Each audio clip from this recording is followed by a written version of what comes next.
Welcome to Edu plus. CBSE class 10 ഇക്കണോമിക്സിലെ chapter 4 ആണ് നമ്മൾ പഠിച്ചുകൊണ്ടിരിക്കുന്നത്. അതിൻ്റെ കണ്ടിന്യൂവേഷനാണ് ഈ വീഡിയോ. പാർട്ട് 1 പഠിക്കാത്ത കൂട്ടുകാർ അത് പഠിച്ച് മിടുക്കരായിട്ട് പാർട്ട് 2 കൂടെ പഠിക്കുക. ഓക്കെ, അപ്പോൾ നമുക്ക് നോക്കാം. ഓക്കെ, നെക്സ്റ്റ് പോർഷൻ വരുന്നത് വാട്ട് ഈസ് ഗ്ലോബലൈസേഷൻ. ഓക്കെ, ഏറ്റവും ഇമ്പോർട്ടൻ്റ് ആയിട്ടുള്ള കാര്യം തന്നെയാണ് ആദ്യം നമ്മൾ പഠിക്കുന്നത്. കഴിഞ്ഞ ക്ലാസ്സിൽ നമ്മൾ പഠിച്ചതാണ് മൾട്ടിനാഷണൽ കമ്പനീസ് അവരുടെ ഓഫീസും അതുപോലെ ഫാക്ടറീസും എല്ലാം എവിടെയാണ് സെറ്റ് ചെയ്യുന്നത്? അതെ, ഏറ്റവും ചീപ്പ് കോസ്റ്റിൽ എവിടെയാണോ അവർക്ക് റോ മെറ്റീരിയൽസും ലേബേഴ്സും ഒക്കെ കിട്ടുന്നത് അവിടെ ആയിരിക്കും അവർ എന്ത് ചെയ്യുന്നത്? അവരുടെ ഓഫീസസും കമ്പനീസും എല്ലാം സ്റ്റാർട്ട് ചെയ്യുന്നത്. അങ്ങനെ ആ രാജ്യങ്ങളിൽ അവരവരുടെ ഓഫീസ് സ്റ്റാർട്ട് ചെയ്യുകയും അതിന് വേണ്ടിയിട്ട് മെഷീൻസ് വാങ്ങാനും മറ്റ് കാര്യങ്ങൾക്ക് വേണ്ടിയിട്ട് ഒരുപാട് ക്യാഷ് ചിലവാക്കുന്നു. ആ ക്യാഷിനെയാണ് നമ്മൾ ഇൻവെസ്റ്റ്മെൻറ്റ് എന്നൊക്കെ വിളിച്ചത്. ഇപ്പോൾ ഈ മൾട്ടിനാഷണൽ കമ്പനീസ് വഴി നടത്തുന്ന കൺട്രോൾ ചെയ്യുന്ന ഫോറിൻ ട്രേഡ് വളരെയധികം റാപ്പിഡ്ലി കൂടിക്കൊണ്ടിരിക്കുകയാണ്. കഴിഞ്ഞ ക്ലാസ്സിൽ നമ്മൾ ഫോർഡ് മോട്ടോഴ്സ് ഇന്ത്യയിലെ ഔട്ട്ലെറ്റ് തുടങ്ങിയതും അവർ കാറ് പ്രൊഡ്യൂസ് ചെയ്യുന്ന കാര്യമൊക്കെ നമ്മൾ പഠിച്ചതാണ്. അവർ ഇന്ത്യൻ മാർക്കറ്റിലേക്ക് വേണ്ടി മാത്രമല്ല അവർ കാറുകൾ എന്ത് ചെയ്യുന്നു, മറ്റ് രാജ്യങ്ങളിലേക്ക് കയറ്റുമതി കൂടി ചെയ്യുന്നുണ്ട്. ചുരുക്കി പറഞ്ഞ കുട്ടികളെ, ഫോറിൻ ഇൻവെസ്റ്റ്മെൻറ്റും ഫോറിൻ ട്രേഡും ഇത്രയധികം വർദ്ധിച്ചത് കാരണമാണ് എന്ത് ചെയ്തത്? ലോകരാജ്യങ്ങൾ തമ്മിൽ പരസ്പരം അങ്ങോട്ടും ഇങ്ങോട്ടും ഇൻ്റർ കണക്റ്റഡ് ആയത്. സോ ഇത്തരത്തിൽ ഏറ്റവും ഫാസ്റ്റായിട്ട് റാപ്പിഡായിട്ട് മറ്റ് രാജ്യങ്ങൾ തമ്മിൽ ഇത്രയും ഇൻ്റർ കണക്ഷൻ നടക്കുന്നതിനെ അല്ലെങ്കിൽ ഇൻ്റഗ്രേഷൻ നടക്കുന്നതിനെയാണ് നമ്മൾ ഗ്ലോബലൈസേഷൻ എന്ന് പറയുന്നത്. നിങ്ങളുടെ ഭാഷയിൽ പറഞ്ഞാൽ ഏറ്റവും പെട്ടെന്ന് നമ്മൾ എന്താവുന്നു? ഫ്രണ്ട്ഷിപ്പ് അല്ലെങ്കിൽ ഒരു ബോണ്ട്, ഒരു രാജ്യം മറ്റൊരു രാജ്യവുമായിട്ട് ബന്ധപ്പെടുന്നു, പെട്ടെന്ന് റാപ്പിഡായിട്ട് ഇൻ്റർ കണക്റ്റഡ് ആവുന്നു. ഓക്കെ, അതിനെയാണ് ഗ്ലോബലൈസേഷൻ. ആ ഒറ്റ വാക്കോർത്താൽ മതി, റാപ്പിഡ് ഇൻ്റർ കണക്ഷൻ. എന്താണ്? Process of rapid interconnection. Okay, മറക്കില്ലല്ലോ ഇനി. സോ നമുക്ക് നോക്കാം എങ്ങനെയാണ് മൾട്ടിനാഷണൽ കോർപ്പറേഷൻസ് ഈ ഒരു ഗ്ലോബലൈസേഷൻ പ്രോസസ്സിന് സഹായിക്കുന്നത്. രാജ്യങ്ങളെ തമ്മിൽ കണക്റ്റ് ആക്കാനായിട്ട് എത്തരത്തിലാണ് മൾട്ടിനാഷണൽ കോർപ്പറേഷൻസ് സഹായിക്കുന്നത്? നമ്മൾ പഠിച്ചതാണ് MNCs ഓരോരോ രാജ്യങ്ങളിലായിട്ടാണ് അവരുടെ ഔട്ട്ലെറ്റ്സ്, ഓഫീസസ്, അതുപോലെ ഫാക്ടറീസ് എല്ലാം തന്നെ ലൊക്കേറ്റ് ചെയ്യുന്നത്. അവർ ഫോറിൻ ട്രേഡ് നടത്തുന്നവരാണ്. ദാറ്റ് ഈസ് അവരുടെ പ്രോഡക്റ്റ്സ് ഒരു രാജ്യത്ത് മാത്രമല്ല പല പല രാജ്യങ്ങളിൽ വിൽക്കുന്നുമുണ്ട്. പ്രൊഡക്ഷനും പല രാജ്യങ്ങളിൽ നടക്കുന്നുണ്ട്. സോ MNCs വഴി നമ്മളുടെ സാധനങ്ങൾ, the more goods and the services, സേവനങ്ങൾ ഇൻവെസ്റ്റ്മെൻറ്റ്സ്, ടെക്നോളജീസ്, ഇതെല്ലാം ഈ MNC ഉള്ളത് കൊണ്ട് ഇത്തരത്തിൽ സാധനങ്ങളും സർവീസസും ടെക്നോളജീസും എല്ലാം ഒരു രാജ്യത്ത് നിന്ന് മറ്റൊരു രാജ്യത്തേക്ക് എന്ത് ചെയ്യുന്നുണ്ട്? മൂവ് ചെയ്യാനായിട്ട് MNC സഹായിക്കുന്നുണ്ട്. നേരത്തെ നമ്മൾ ഫോർഡ് മോട്ടോഴ്സ് അമേരിക്കൻ കമ്പനിയുടെ കാര്യം പറഞ്ഞില്ലായിരുന്നോ? എന്താണ്? അവർ ഇന്ത്യൻ ഔട്ട്ലെറ്റ് സ്റ്റാർട്ട് ചെയ്തു ഇന്ത്യയിൽ അവർ കാറ് പ്രൊഡ്യൂസ് ചെയ്തു. ദെൻ ഇന്ത്യൻ മാർക്കറ്റിലുള്ള കാർസ് ഇങ്ങോട്ടേക്ക് എക്സ്പോർട്ട് ചെയ്തു. സൗത്ത് ആഫ്രിക്കയ്ക്കും മെക്സിക്കോക്കും ബ്രസീലിലേക്കൊക്കെ എക്സ്പോർട്ട് ചെയ്തു. സോ ആ ഫോർഡ് മോട്ടോഴ്സ് എന്ന് പറയുന്ന MNC കാരണമാണ് India south Africa, Mexico, Brazil ഇങ്ങനെ ഈ രാജ്യങ്ങളൊക്കെ തമ്മിൽ എന്തായത്? ഒരു ടൈഅപ്പ്, ഒരു ഇൻ്റർ കണക്ഷൻ വന്നത്. ഓക്കെ, ഗ്ലോബലൈസേഷൻ പ്രോസസ്സിൽ MNCയുടെ റോൾ എന്താണെന്ന് നമ്മൾ പഠിച്ചു. ഇനി വേറെ ഏതെങ്കിലും രീതിയിൽ രണ്ട് രാജ്യങ്ങൾ തമ്മിൽ കണക്റ്റഡ് ആവുന്നുണ്ടോ? നിങ്ങൾക്കറിയാം കുട്ടികളെ, നിങ്ങളുടെ ഫ്രണ്ട്സ് ഉണ്ടാവാം, ഫാമിലി ഉണ്ടാവാം, റിലേറ്റീവ്സ് ഉണ്ടാവാം, നൈബേഴ്സ് ഉണ്ടാവാം, വേറെ രാജ്യങ്ങളിൽ ജീവിക്കുന്നവർ. അവരെന്തിനൊക്കെ വേണ്ടിയിട്ടാണ് മറ്റ് കൺട്രീസിലേക്ക് പോയത്?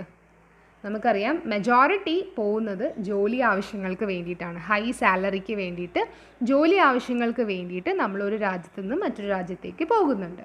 പിന്നെ അതുപോലെ തന്നെ നമ്മൾ പഠിക്കുന്നതിന് വേണ്ടിയിട്ട്, എഡ്യൂക്കേഷൻ പർപ്പസിന് വേണ്ടിയിട്ടും നമ്മൾ ഹയർ സ്റ്റഡീസിന് വേണ്ടിയിട്ടും എല്ലാം ഒരു രാജ്യത്തു നിന്ന് മറ്റൊരു രാജ്യത്തോട്ട് പോകുന്നുണ്ട്. അപ്പോൾ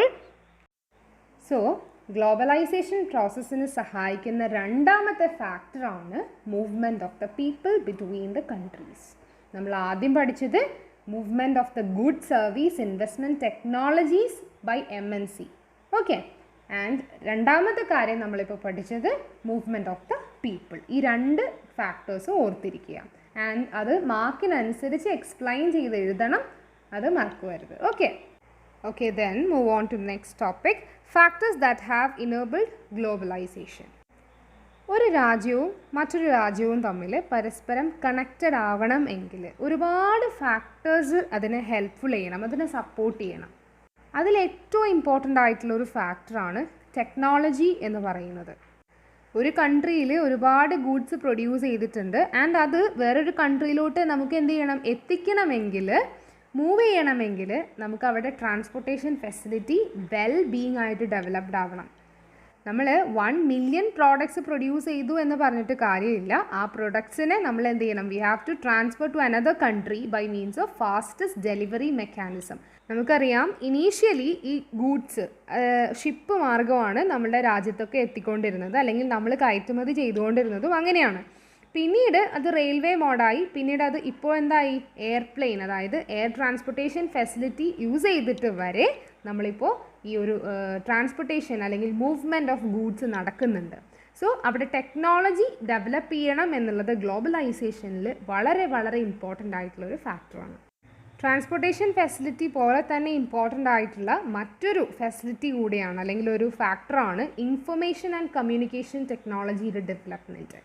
നമുക്ക് സിമ്പിളായിട്ട് ചിന്തിച്ചാൽ അറിയാം, നമ്മൾ ഈ ലോകത്ത് നടക്കുന്ന എല്ലാ കാര്യങ്ങളും വിത്തിൻ സെക്കൻഡ്സ്, ആ മൊമെൻറ്റിൽ തന്നെ നമ്മളുടെ ഫോൺ വഴിയും അത് ഇൻ്റർനെറ്റ് കണക്ഷൻ വഴിയും എല്ലാം തന്നെ വിവരങ്ങൾ അങ്ങോട്ടും ഇങ്ങോട്ടും രാജ്യങ്ങൾ തമ്മിൽ എന്ത് ചെയ്യുന്നുണ്ട്, കൈമാറുന്നുണ്ട് അല്ലേ.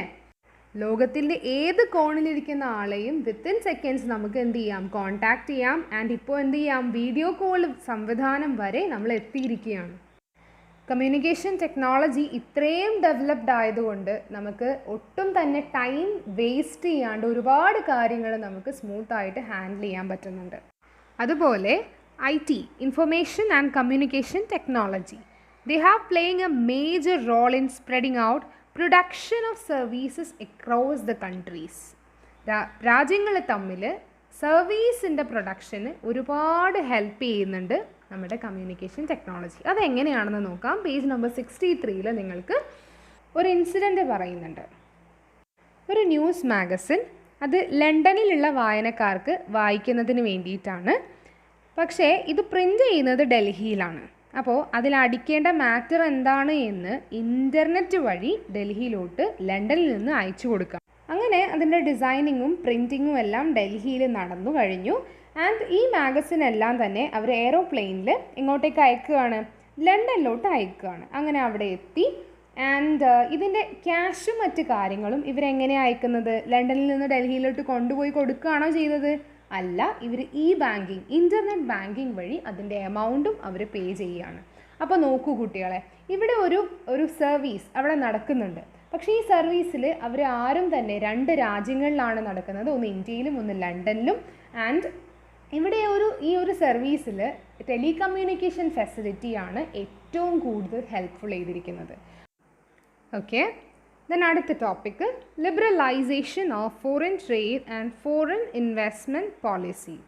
കഴിഞ്ഞ വീഡിയോയിൽ നമ്മൾ ചൈനീസ് കളിപ്പാട്ടങ്ങൾ ഇന്ത്യൻ കളിപ്പാട്ടങ്ങളെ മറികടന്ന കഥ നമ്മൾ പഠിച്ചതാണ്. അവിടെ ഇന്ത്യ ഗവൺമെൻറ്, സപ്പോസ് ഇപ്പോൾ ഇന്ത്യ ഗവൺമെൻറ് ഈ ഇമ്പോർട്ട് ചെയ്യുന്ന സാധനങ്ങളിൽ ടാക്സ് വർദ്ധിപ്പിക്കുകയായിരുന്നുവെങ്കിൽ എന്ത് സംഭവിച്ചേനെ? ചൈനീസ് കളിപ്പാട്ടങ്ങളുടെ വില കൂടിയേനെ അല്ലേ. അതുപോലെ ഇമ്പോർട്ട് ഡ്യൂട്ടി കൂടുതലായതുകൊണ്ട്, ടാക്സ് കൂടുതലായതുകൊണ്ട് ചൈനീസുകാർ ഇങ്ങോട്ടേക്ക് കയറ്റി അയക്കുന്നതും അവർ റെഡ്യൂസ് ചെയ്തേനെ. ആൻഡ് ഇന്ത്യൻ കളിപ്പാട്ടം അവിടെ രക്ഷപ്പെടുകയും ചെയ്യുമായിരുന്നു അല്ലേ.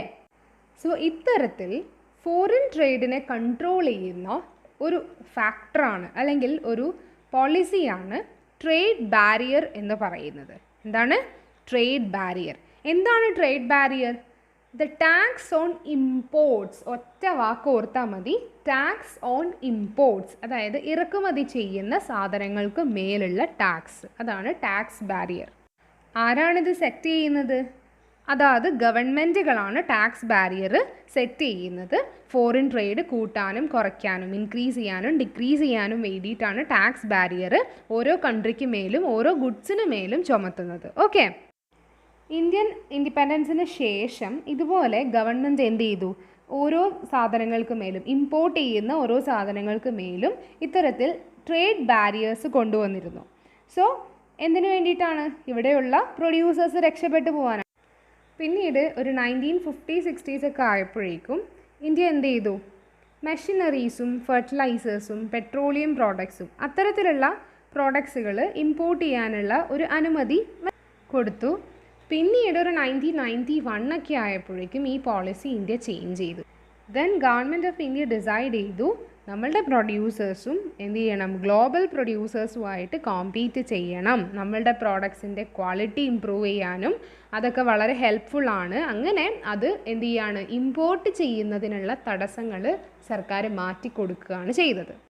സോ ഇത്തരത്തിൽ ഫോറിൻ ട്രേഡ് നടത്താനും ഫോറിൻ ഇൻവെസ്റ്റ്മെൻറ്റ് ചെയ്യുവാനുമുള്ള എല്ലാ തടസ്സങ്ങളും ഒരു പരിധിവരെ എന്ത് ചെയ്തു? എടുത്തു കളഞ്ഞു. ആൻഡ് അങ്ങനെ it will helps the foreign companies to set up the factories in India. Okay, ഇവിടെ അത് സെറ്റ് ചെയ്യാനായിട്ടുള്ള എല്ലാ തടസ്സങ്ങളും മാറ്റിക്കെട്ടി. സോ കുട്ടികളെ, മെയിൻ പോയിൻ്റ് എന്താണെന്ന് പറഞ്ഞാൽ ഇത്തരത്തിൽ ഫോറിൻ ട്രേഡ് നടത്തുന്നതിനും ഫോറിൻ ഇൻവെസ്റ്റ്മെൻറ്റ് നടത്തുന്നതിലും സർക്കാർ ഏർപ്പെടുത്തിയ നിയന്ത്രണങ്ങൾ, ബാരിയേഴ്സ്, അത് സർക്കാർ തന്നെ എടുത്തു കളഞ്ഞു. ഇത്തരത്തിലുള്ള ഈ പ്രോസസ്സിനെ പറയുന്ന പേരാണ് ലിബറലൈസേഷൻ. സോ ഏറ്റവും ചുരുക്കി പറഞ്ഞാൽ removing the barriers by the government. എന്താണ്? റിമൂവിങ് ദ ബാരിയേഴ്സ് അല്ലെങ്കിൽ restrictions by the government on importing and exporting. ഇതിനെയാണ് ലിബറലൈസേഷൻ എന്ന് പറയുന്നത്. മറന്നു പോകരുത്, വെരി വെരി ഇമ്പോർട്ടൻ്റ് ആണ്. ഓക്കെ, സോ നമ്മൾ പഠിച്ച കാര്യങ്ങൾ നന്നായിട്ട് റിവൈസ് ചെയ്യുക. ഏറ്റവും കൂടുതൽ റിവൈസ് ചെയ്യുന്നു അത്രത്തോളം നിങ്ങൾക്ക് എല്ലാ ചാപ്റ്റേഴ്സും ഈസി ആയിട്ട് മാറും. വീഡിയോ ഇഷ്ടപ്പെട്ടാൽ ലൈക്ക് ചെയ്യുക, ഷെയർ ചെയ്യുക, കമൻറ്റ് ചെയ്യുക. സബ്സ്ക്രൈബ് ചെയ്യാത്തവർ സബ്സ്ക്രൈബ് ചെയ്യാൻ മറക്കരുത്. ആൻഡ് ബാക്കി ബാലൻസ് പോർഷൻ നമുക്ക് അടുത്ത വീഡിയോയിൽ കാണാം. Thank you.